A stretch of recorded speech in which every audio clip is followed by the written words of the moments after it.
Welcome to Bitcoin Basics with your hosts Faris and Gordon. Visit bitcoinbasics.help if you need help buying and securing your Bitcoin.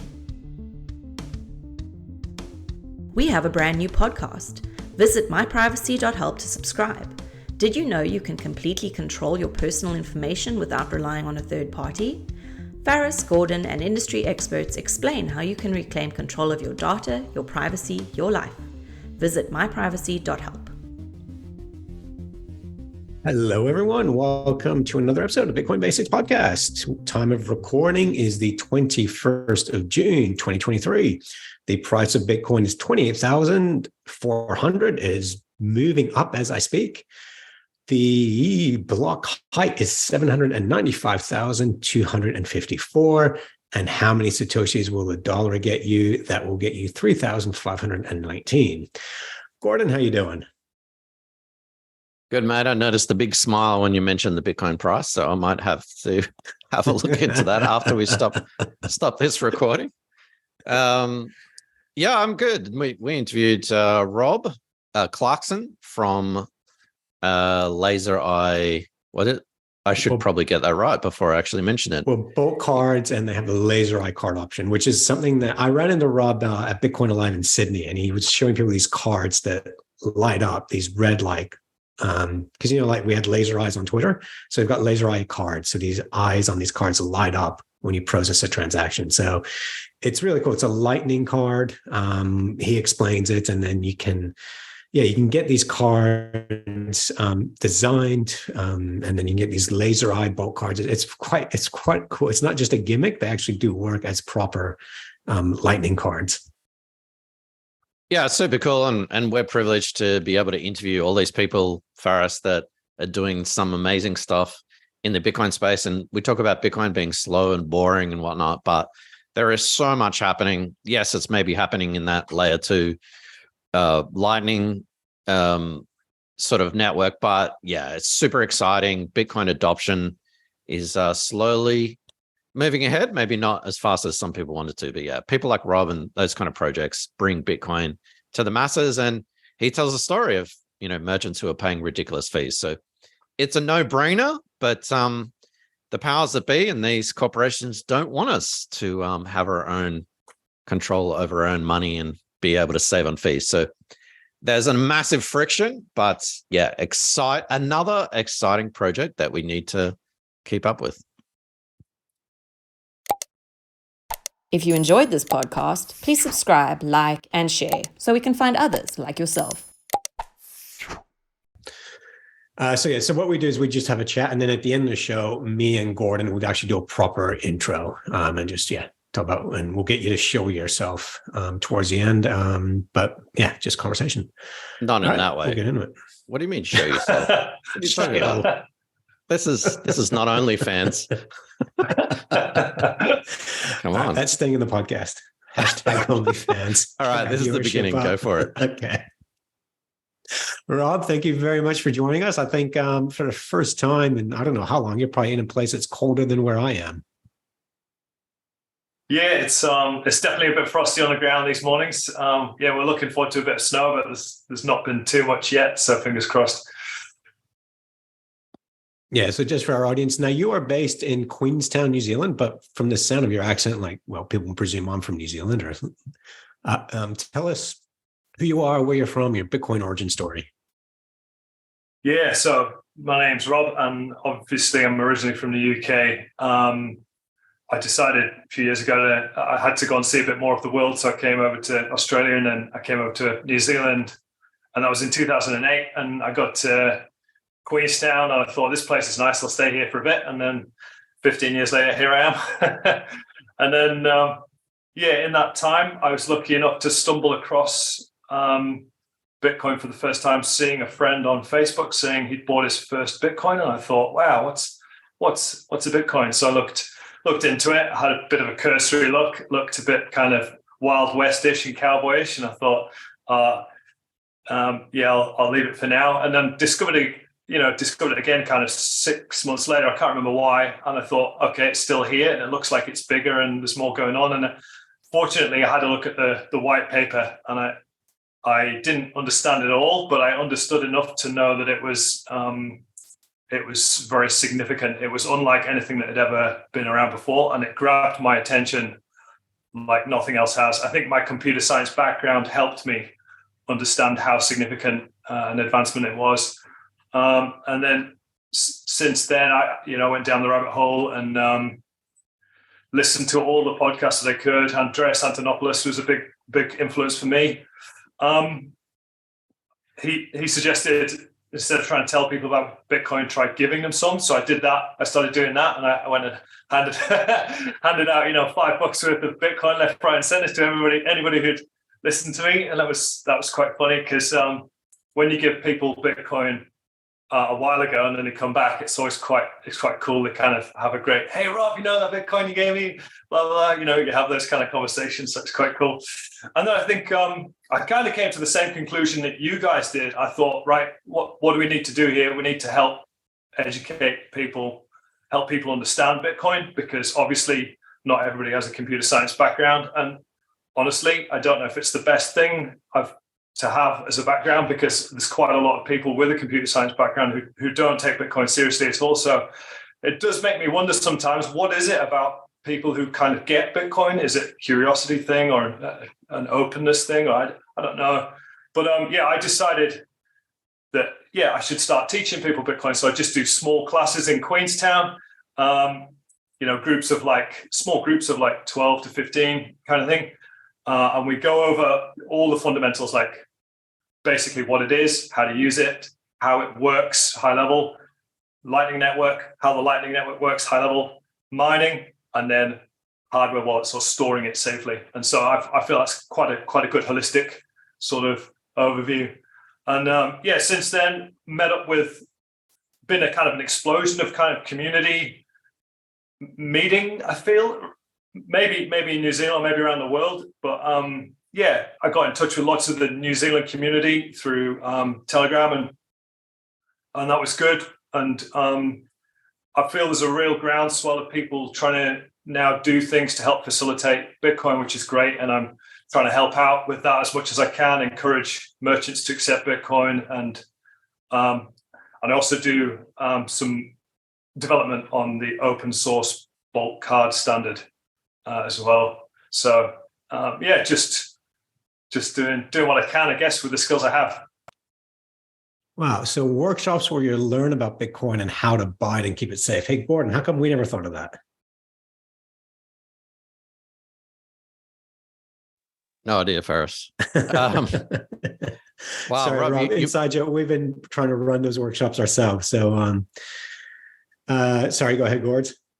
I was going to say learnbitcoin.nz. Is that still active running? Do you still run workshops? Yeah, so it was a lot easier a while back when the price was going up. I feel people take more interest in it then. It was very easy to get a class together, and I've advertised quite a few classes while we've been in the bear market, and it's much harder to get people interested. But I'm doing another push to try and see if I can get the courses rolling again. So hopefully, it's a small market, Queenstown, so at least that's what I tell myself. So hopefully it gets going again soon. We've had a similar experience. We've had a few workshops for us, but we certainly noticed then when it's in a bear market or when Bitcoin's doing nothing and flat, not a lot of interest. But without any price predictions, I think that's going to change pretty soon, if not now.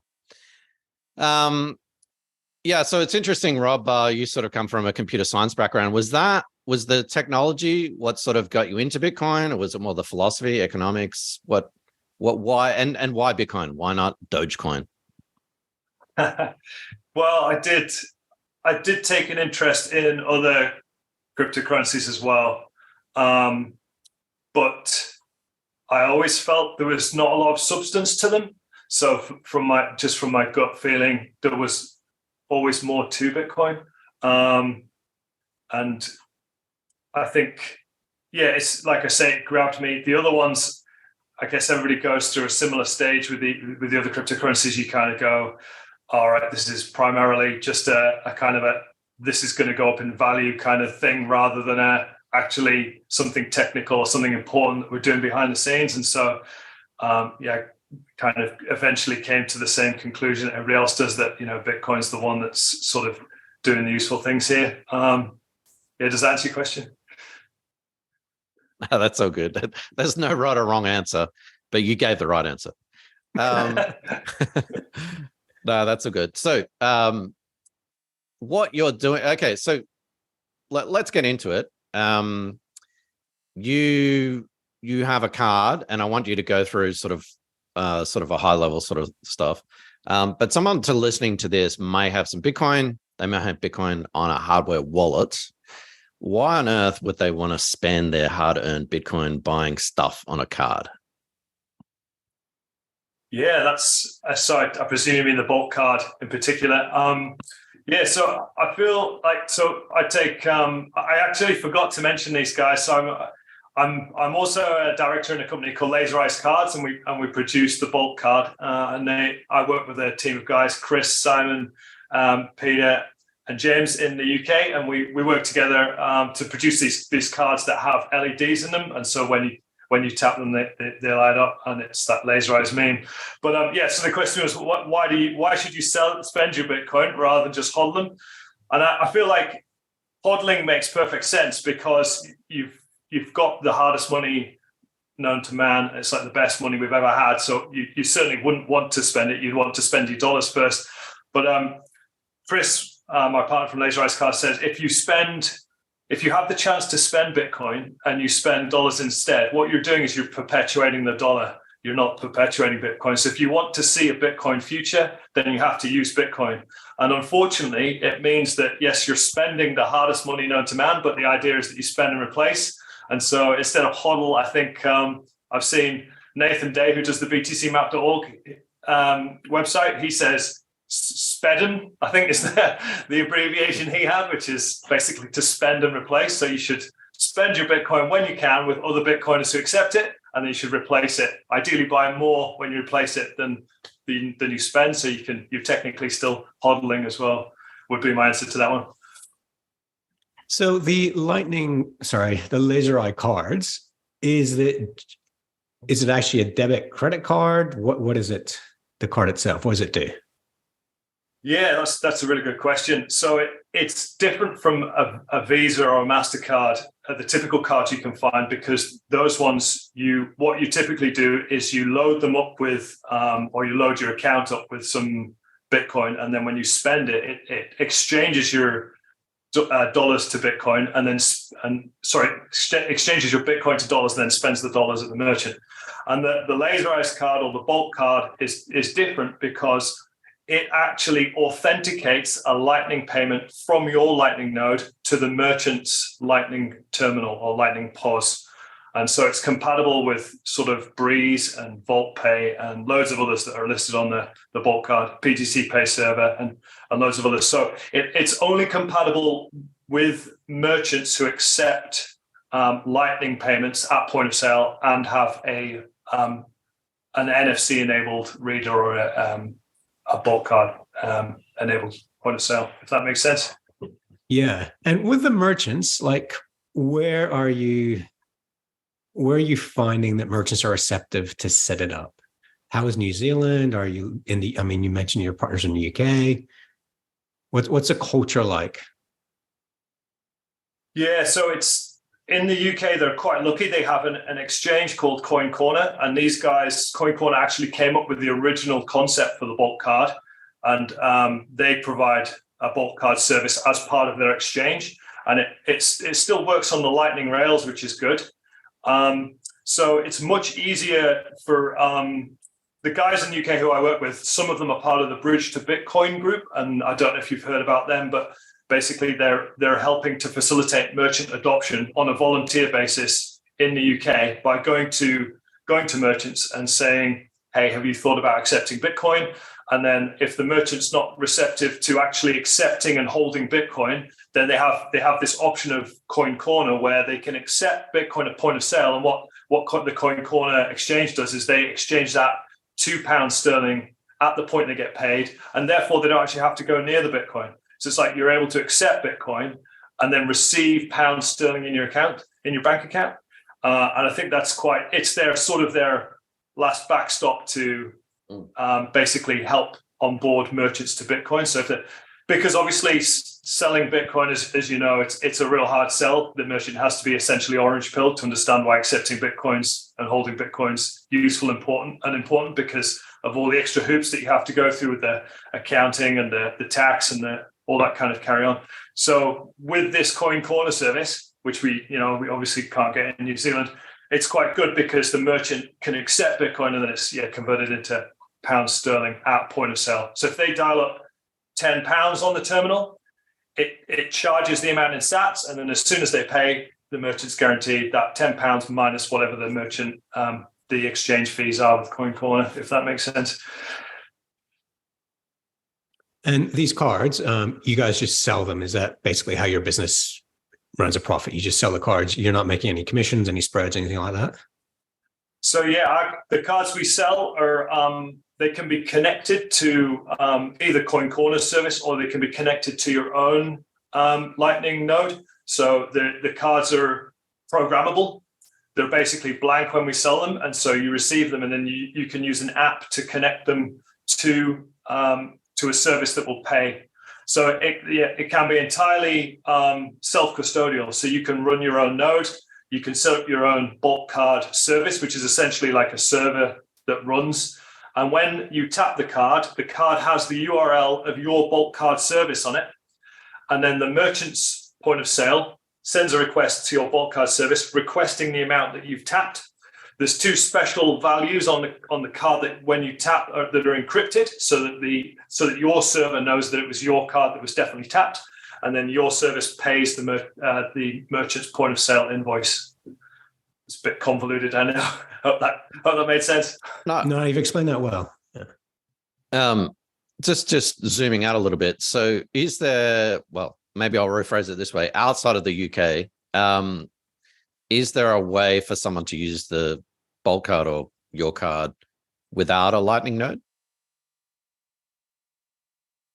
So yes, if you have an Uncle Jim who's happy to run a bulk card service for you and you trust them, you could potentially custody your sats with them. And then when you tap your card, it would be your friend's Lightning node that's making a payment for you. So you could do a community model. Outside of the UK, is there any kind of service that you can do? So, well, we built an app called the Bulk Card Wallet.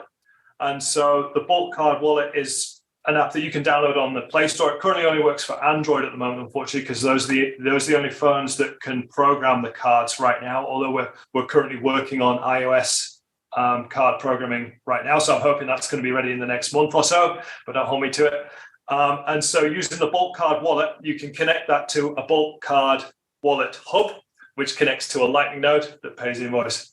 So the options are, you could use Coin Corner service if you're able to use Coin Corner. They only operate in certain countries, and that would be a custodial KYC service that you'd use there. Or you run your own Lightning node, or somebody who you trust runs a Lightning node and is happy to run that service for you. So those are the ways that you can use the bulk card currently. Okay, and this bulk card service, which bulk card hub, what is that? So yeah, the bulk card hub is basically an intermediary between the Lightning node and then the merchant's terminal. So when you tap the card on the merchant's terminal talks to your hub with the details from the bulk card, and it checks that they're correct.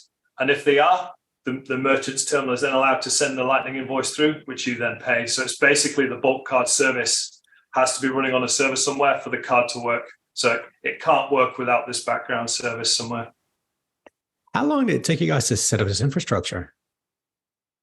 Well, so it's quite interesting. When I was back in the UK last year, and I met Chris at Bridge to Bitcoin and Peter Rounce, and they were both working together on sort of merchant sort of onboarding and the programming. And Peter had already written the bulk card service because he'd seen that originally Coin Corner came up with the concept, but it was closed source and it was KYC and Coin Corner only. And so he wrote the same bulk card service, but in an open source manner so that anybody could run it. So the service was already there. And so I didn't have to write that. And so I built what we did on top of that. And that took us probably about a month to write the hub and get the bulk card wallet app running as well. Yeah. Wow. Sorry, for a noob who's listening to something in like years, but it took you guys a month. This is obviously my level of technical expertise, because what you've just described, thinking like, building the internet. But sorry, while we're on the conversation, where can people go to buy a bulk card? Just what's the link? Yeah, so the laser eyes cards, if you want a pretty cool one with the flashy laser eyes, that's lasereyes.cards. If you want just a regular bulk card with a nice design on it, you can buy them from Coin Corner. So you go to Coin Corner's website, you can buy a blank bulk card from there. You can get blank ones much cheaper from the manufacturer, and there's a few links. If you go to bulkcard.org, there's links to different places that you can buy blank bulk cards from. So if you get the blank ones, obviously you can put your own design on them. Say you ran a pub and that accepts Bitcoin, you might be keen to sell bulk cards that have your kind of your pub logo on and that kind of thing. Yeah. And it's recommended that people have multiple Bitcoin wallets. Is it the same thing with these cards, or can you always just change the Lightning address channel on the card itself? Should you have multiple cards, or is just one enough and you can change the destination recipient address on that card? Yeah, that's a good question. So the cards connect to the service. So let's say, you might run the Lightning node for your family potentially, and so members of your family might have a card each, and then they could also have separate balances on the hub, and their card would relate to that balance on the hub. So it's really you don't need more than one card, but let's say you had 2 Lightning nodes. You might have 2 services, and then you might have 2 cards. That would be a good reason to have 2 cards, other than you being the Uncle Jim for a community of people who use them. There's if you look on Twitter, the Bitcoin Beach Brazil guys, they are setting up bulk cards for children in their school. So all the children buy their fruit and veggies and stuff at break time using the bulk card, and they've got videos on Twitter that you can see the school kids there using them. So it's pretty cool to see that. So that's another way of doing it. Basically, I'm a tech guy as well. I'm trying to, in my head, sort of look at the infrastructure and whatever like that. Before I get there, how does this interoperate, or does it with, say, BTC Pay or other Bitcoin sort of point of sale stuff? Yeah, that's a good question. So the point of sale terminal must have an NFC reader on it, and then the app running must be able to accept the bulk card. And it's not actually that hard from a merchant POS developer point of view to enable the bulk card. You just have to read the NFC, and then the NFC card returns you a URL with 2 parameters on it, and then you're following the LN URL spec. So you basically do a request to that endpoint. So there's devices you can get. So there's a few companies who sell essentially Android mobile phones dressed up as POSes, and they have thermal printers and they have NFC readers on them. And so any of the apps that you install that support the bulk card will work on that, and it works quite nicely because the batteries in those POS terminals last a long time, and it's much easier than getting your phone out of your pocket. Of course, it's compatible with any phones with an NFC reader. So the good thing about it is a merchant just with a phone doesn't need to pay for any special equipment. They can just install a POS app on their phone, load it up, and you can tap your card next to their phone. Bang, that's all you need. So Rob, for non-tech people, NFC is what? Sorry, it stands for near field communication. But really all it is it's the same as tap and go or paywave. It's exactly the same as that. So you just wave the card near the reader, ping, that's it, payment's made. Okay. We're seeing a lot of fees being passed on to consumers for using the tap and go services. Is that you go have that issue with the bulk cards? No, that's the great thing about it. So because because all it does is initiate a Lightning payment, there's no additional fees for using your Bolt card. So it's really cool in that respect. You can have tap and go with the Lightning Network with zero additional fees, other than obviously the Lightning payment itself.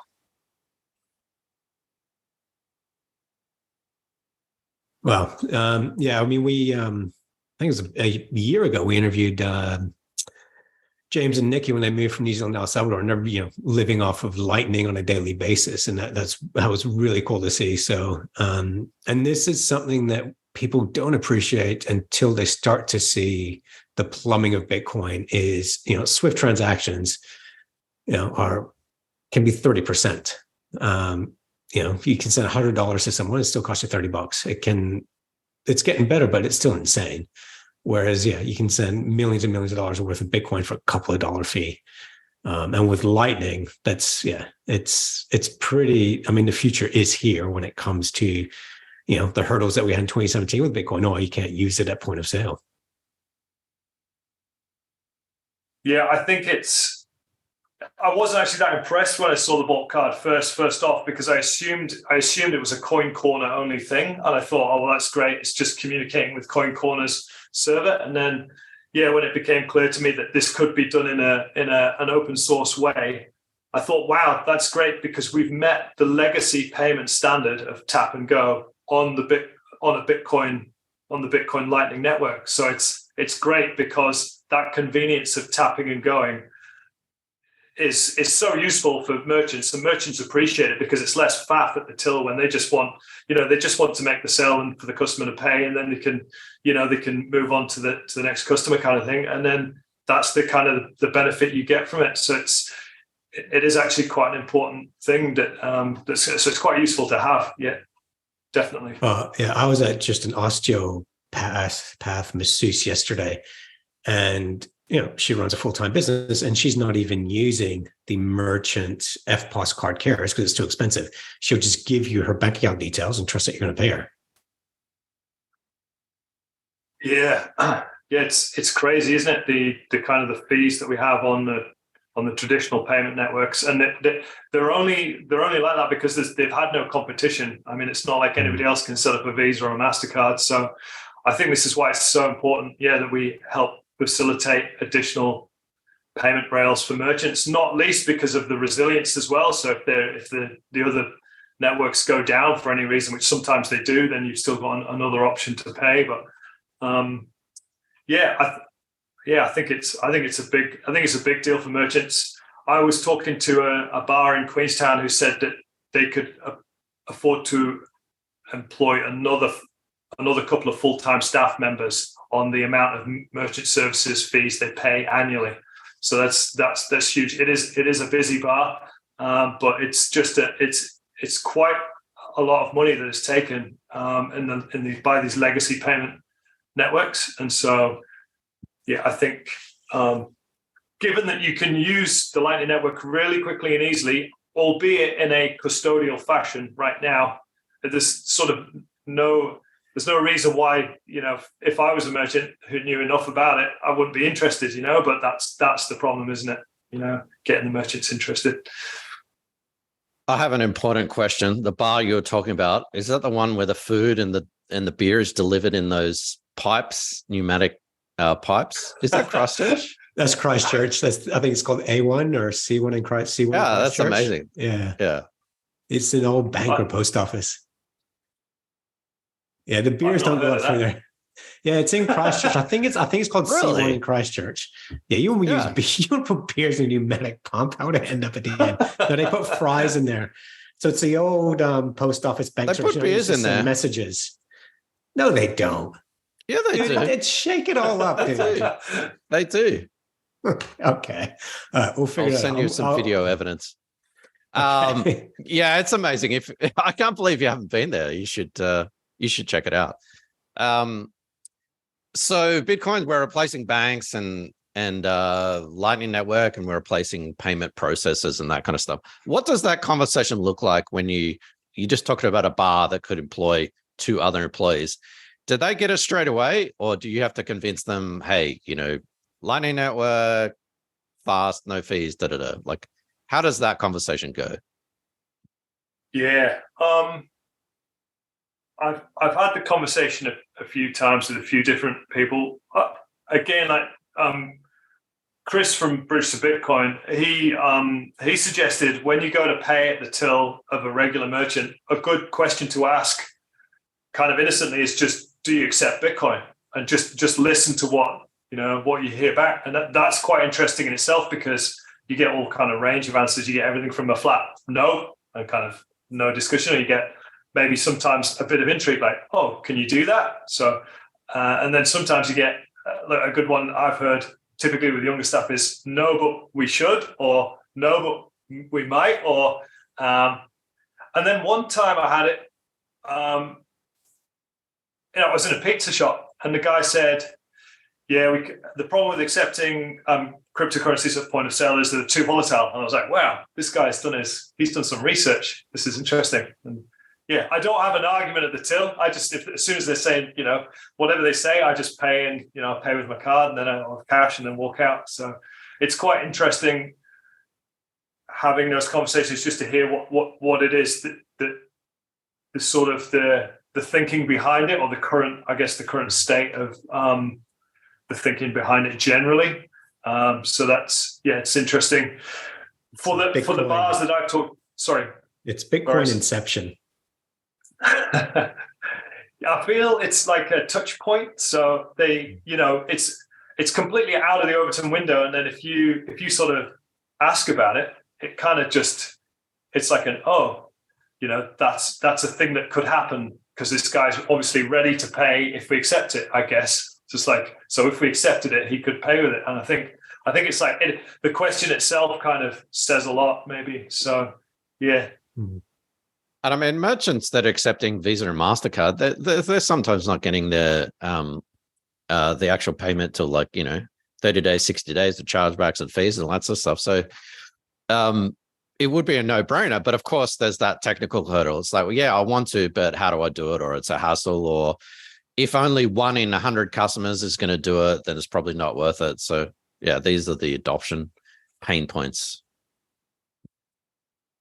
Yeah, you're right. I think the problems with the tax and the accounting, they can be mitigated to a certain extent. If the merchant themselves is orange pilled, then they can buy the Bitcoin off the business at point of sale, and that's the easiest way, in that they put their own money into the business and they take the Bitcoin themselves, and they could see it as a kind of a dollar cost average, essentially, is one way. But the problem is that you need an orange pilled merchant for that. And so without a kind of a coin corner like solution in New Zealand yet, then that's the only way we can kind of get merchants on board, I feel. Yeah. Okay, so someone listening to this, they're excited. They have some Bitcoin. They might even have played with Lightning. Do you want to run through us? How do they get started from start to finish? The Lightning node all the way up to getting a nice etched. Well, what kind of printing is on e-cards? Is it laser etched or?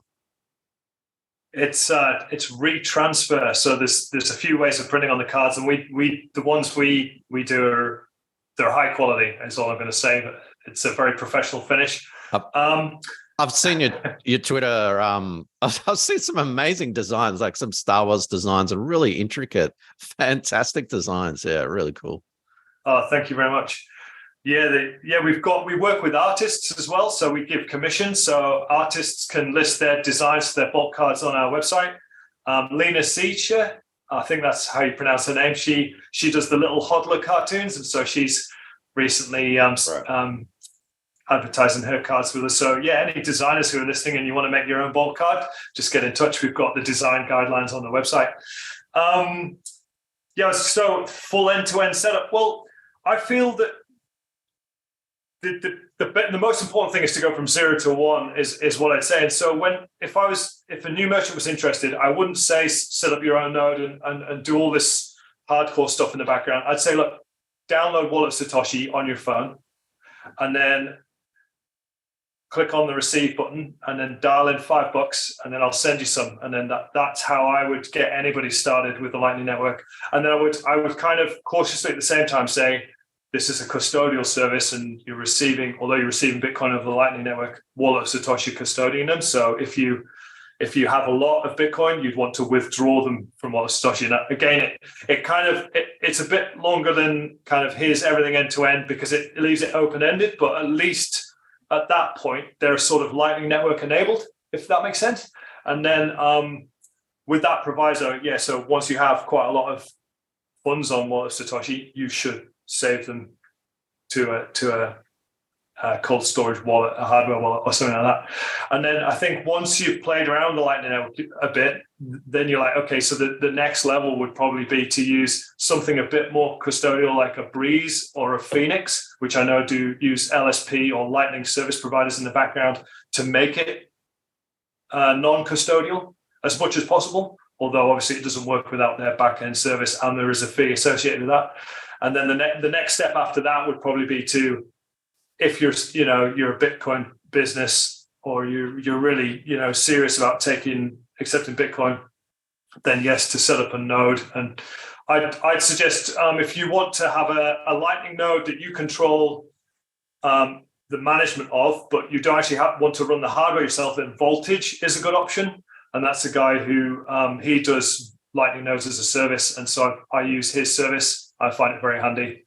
So that would probably be the next way.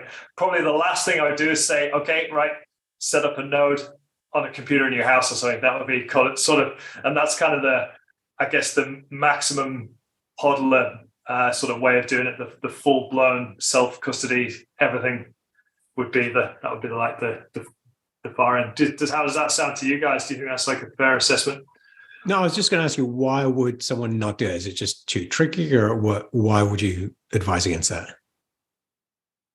I guess it's not that I'd advise against it as such. It wouldn't be the thing that I would start somebody new to the Lightning Network. I'd get them to do it in steps. And I feel that the custodial step is a way that you can use it without having to do any technical setup, and then each additional step adds more technical setup until you get to the full self-custody hardware solution, essentially. It's similar to Bitcoin. Like if someone's starting out with Bitcoin, you don't get them to set up a Linux server and set up a full node and all that kind of stuff first. It's like, no, just buy a little bit of Bitcoin, $5-10, whatever, store it on a mobile phone wallet. It's fine. You don't even need a cold storage device. And it's that sort of iterative, get your feet wet, you're not in the deep end yet, play with it. If you lose $5 in a transfer, doesn't really matter. That iterative approach, I think, is probably best.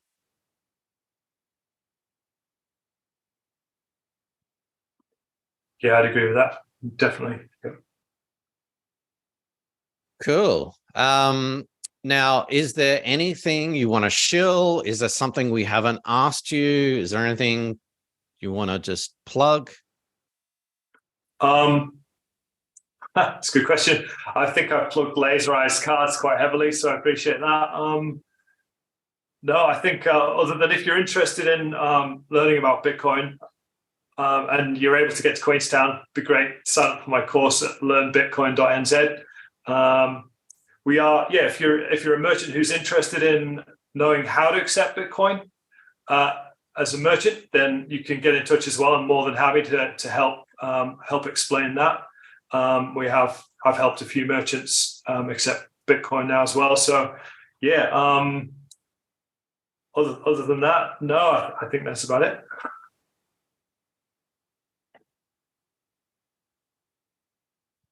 I'm just I'm doing a little bit of stalking on your website, which, by the way, is well designed too.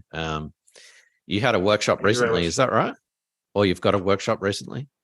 Got one? Yes, I've got a workshop starting. That's a real good idea. I should probably say when the next one's starting. It's on the it's on the 11th, I think, of next month. So 11th of July. So is that right? I don't have it in front of me right now. I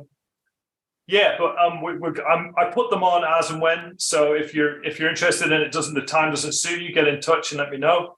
More than happy to accommodate. I've done a few remote sessions as well. So if you're too far away, we can maybe sort something out. But other than that, let me know. Oh, I'll do your plug for you. It's 11th of July. So you're right. Yep. So a few spaces left for that. I like how you go from sort of what is Bitcoin right down to, secure cold storage and custodial stuff, which is kind of what we do for us as well. So we shouldn't have plugged that because we're competitors. No, just kidding. No, that's all right. We're not competitors. No. We're colleagues, I'd say. Absolutely. Yeah. So how do people sign up for your course? Just head across to bitcoinbasics.help and click on the workshop link, and you'll get the next workshop info. Well, we should probably talk about how we consolidate these workshops and work together. I'd be keen for that. Yeah, we should. Yeah, absolutely. Yeah, especially the online workshops. So for sure. And I will have to come down to Queenstown soon, Rob. Awesome. I'd be great to have you down here. Let me know. Not cold enough for me. I like it when, I can't feel anything below my knees. If you keep for a bit of skiing, I'll take you up. Sounds good. All right. I have a unique style of skiing. I do it on my face. Nice. Well, thanks again, Rob, for your time. I'll have all the links in the description of the show notes, but you can obviously head across to lasereyes.cards or learnbitcoin.nz. And we appreciate your time. And we'd like to catch up with you later and see how your project's going. And it's so exciting. A lot of people say there's not a lot happening on Bitcoin, which I don't even agree with. But even if that's true, there's so much happening in Lightning and all these layer 2 solutions, and super exciting. I think the last pain point for Bitcoin is that sort of merchant adoption, acceptance of Bitcoin, and that's what you guys are tackling. So super exciting, and looking forward to see where it goes. Awesome. Thanks for having me. I've really enjoyed it. Thank you very much. Thank you, Rob. Thanks, Rob. Thanks for watching or listening. If you enjoyed this podcast, please like, subscribe, and share so we can spread this educational content to others like yourself. Visit bitcoinbasics.help. Disclaimer. Any content provided by Coin Compass is for educational and informational purposes only and is not investment, legal, tax, or any other professional advice. A qualified professional should be consulted before making any financial decisions. Coin Compass will at times recommend certain products, services, and technologies, but these are opinions based upon our own or podcast guests' experience and not endorsements. We take no liability for out-of-date or inaccurate information, software bugs, manufacturing errors, technology misuse, or issues involving third parties. Visit coincompass.com for more information and please contact us.